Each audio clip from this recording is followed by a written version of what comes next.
What's up, YouTube? Welcome back. We've got an interesting test for you today. It's not necessarily an ammunition test or a firearms test.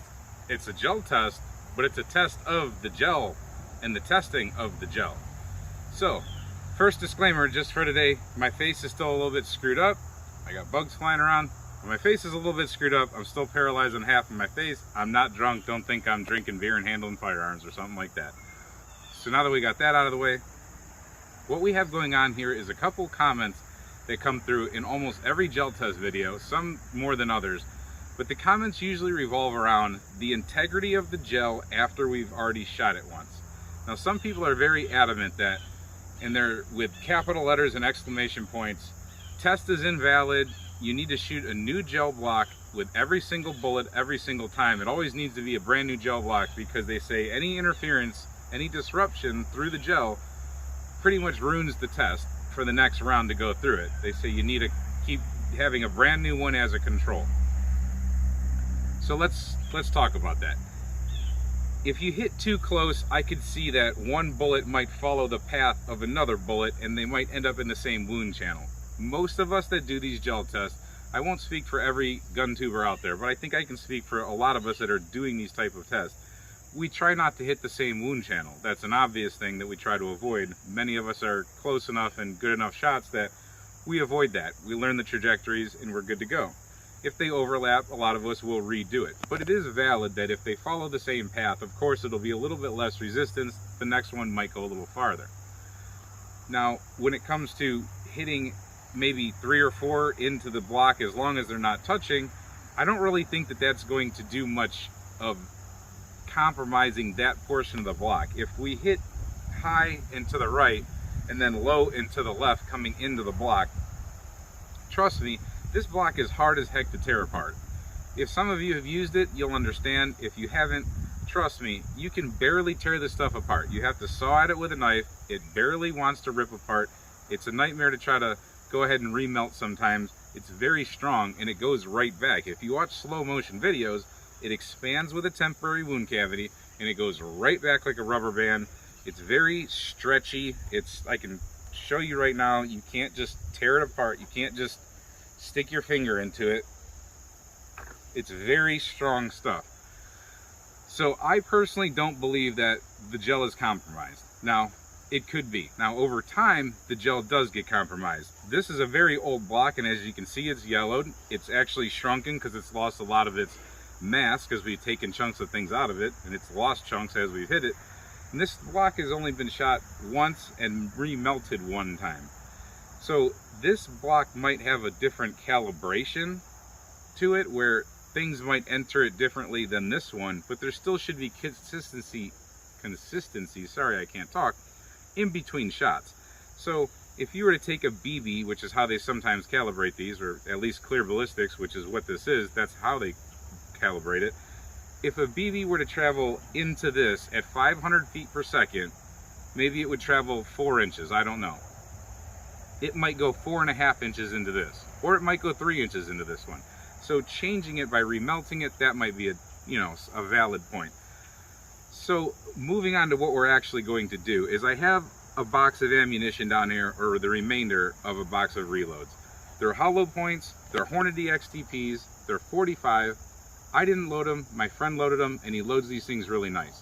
They should be very consistent. We're gonna have each one of them traveling through the chronograph, and hopefully the chronograph actually works. But what we're gonna do is we're gonna put multiple rounds of pretty much the same ammunition through this block, and we're gonna see from first round till the last round, does it go any deeper or shorter? Does it really show a difference? We're using hollow points that should expand because we wanna see wound channel. We wanna see if that affects things. We might get one that's a little closer to the other one. We might, get them all grouped around differently perfectly. Who knows what's gonna happen? I wanna shoot a new block and I wanna shoot an older block. I wanna see if there's a difference. I have at least 10 rounds that I can put in each one of them, maybe a couple more. So that's gonna be the test. The test is, how does the gel hold up from shot to shot with pretty consistent? You're gonna see in real time, as long as the chronograph works, the velocities that this ammo produces. It's 45, so I'm not trying to travel through blocks. I have it here as a backup just because, why not? But it shouldn't go through this 20-inch block. I don't use 16 inches, I use 20-inch blocks. I'm going to be shooting it out of a 5-inch 1911. That way we do get good velocity for expansion. And this is an accurate pistol. I should be able to put them where I want it. Let's see how this works out. All right, we've got a little bit of funny light right now. Let's hope the chronograph works. Let's cross our fingers. I'm going to put 5 in there pretty controlled for right now and try to get them spaced out nice and even. Let's see how that works.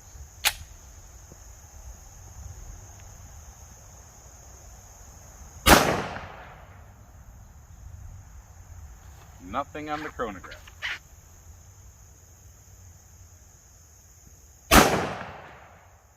$8.15, $8.09, $8.38, $7.63. So let's take a look real quick. Well, our entrances were here, here, here, here, and here. And those rounds actually went down pretty good. They all ended up in the same general area. I'd say the shortest one is 16 inches, and the farthest one went right about to 20 inches. I think one did come out of the side. Nope, it did not.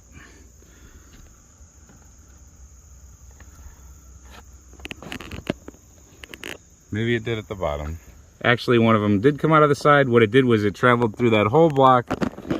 You can see that channel right there. And then it spit right out the side at 20. And it was laying on the back edge. So let's put some more in there and let's see how that does. Now with this magazine, I'm just going to kind of center punch it and I'm going to see if anything actually goes through. I'm not going to try to drill a hole straight through the center, but it's going to be in there.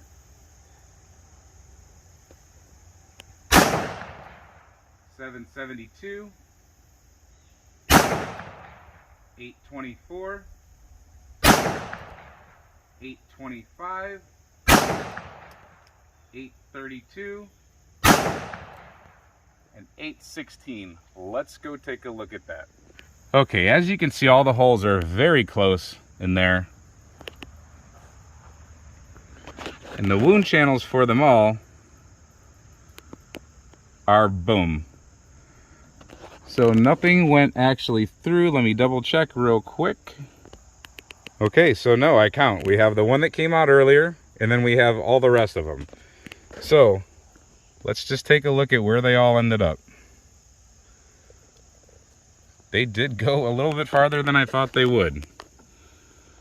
Now, all the wound channels appear to be doing pretty much the same thing. There's one in the middle right there that looks a little bit crazier than the rest. Hope you can see it there on camera.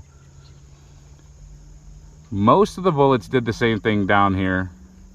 They're turned a little different here and there, but most of them ended up in the same general area.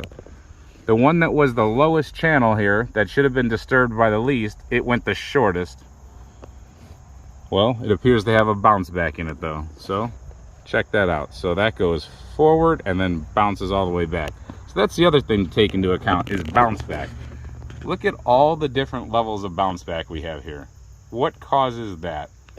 They exit this block for a brief moment, they hit this block, and then they go right back. They don't even have enough power to get into this block here. But they have enough power to travel right backwards. So, I think that's pretty awesome. Let's move on to the old block and see what happens there. In case I didn't mention it, I'm 10 feet off the chronograph, so 10 feet off the gel.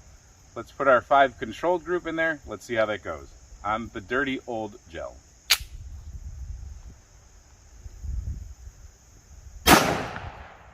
$7.64, $8.13, $7.82,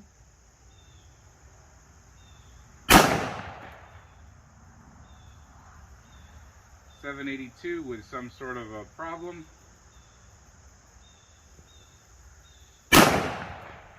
And $8.38. Let's go take a look at that.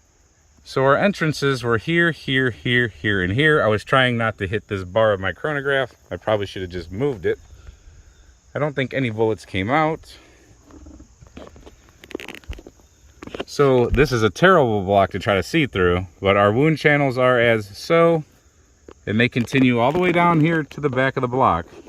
Really hard to see, I'm sure. I can go down on top.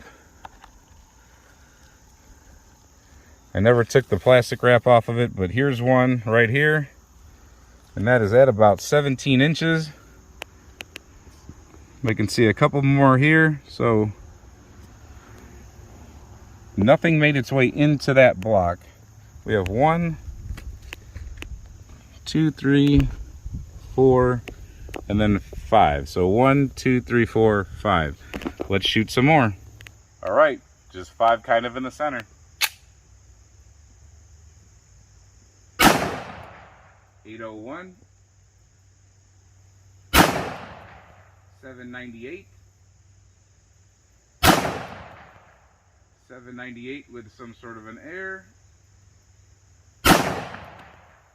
793, 846. So some of those on camera should be really consistent. If you watch through, they should be doing the same thing if you can see it through that dirty gel. As you can see, I tried to just center everything in one group. And let's take a look. So we've got quite a lot of disturbance, disruption, all that going through, and voila, they're all landing in the same area pretty much. I think the closest one to us is at about 16.5 or 17. And then the other ones have gone ahead and touched the back, but none of them have gone through. That's the old gel with the old bullets. So our spread is from about here to here on this old block. And then if we move over here, imagine that, our spread is right about the same. We have one that hung back. I guess we had one back here, one fluke. That was right there. Do I see any flukes in this block? No. All the rest of them appear to be in that same general area. They all did the same thing in both sets, or both types of block. Old, used, crappy, dirty. Whether the holes were close or whether they were far apart, I mean, that's really close. I'm going to say they did the same thing before I edit this video and I actually get to see it, but just on general first impressions, it looks like they kind of did the same thing. So interesting results so far. It's going to look cool once we edit it, but we're not done yet. What I want to do now is I just want to point blank this block. I've always wanted to see what happens to gel point blank. However, it gets really dirty coming out of the muzzle. It's going to destroy a good block. I'm not going to do it to a good block. I'm going to do it to this old block while we're here, while you can see it. And then we're going to go ahead and maybe test another theory about distances. I don't know what the velocity is going to be. We got to keep the chronograph out of the way. It'll never get a reading. But point blank distances, I'm going to let at least one shot go, maybe more. And we'll see if we get through this 20 inches and into this block. And it's probably going to destroy this block, but we'll see. Let's do it. Let's do it. Point blank.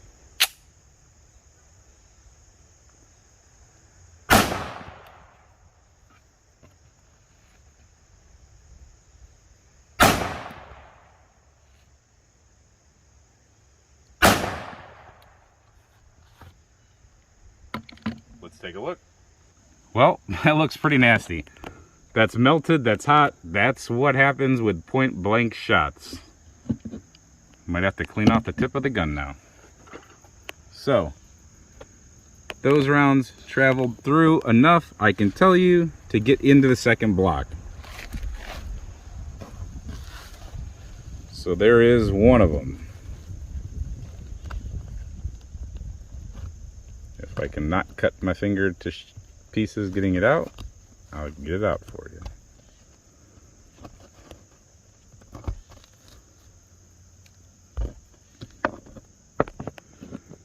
That looked pretty deformed. It might have hit another bullet on its way through.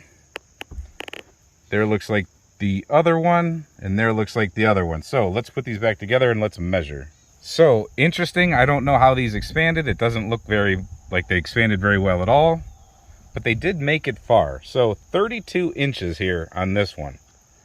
27 inches here on this one.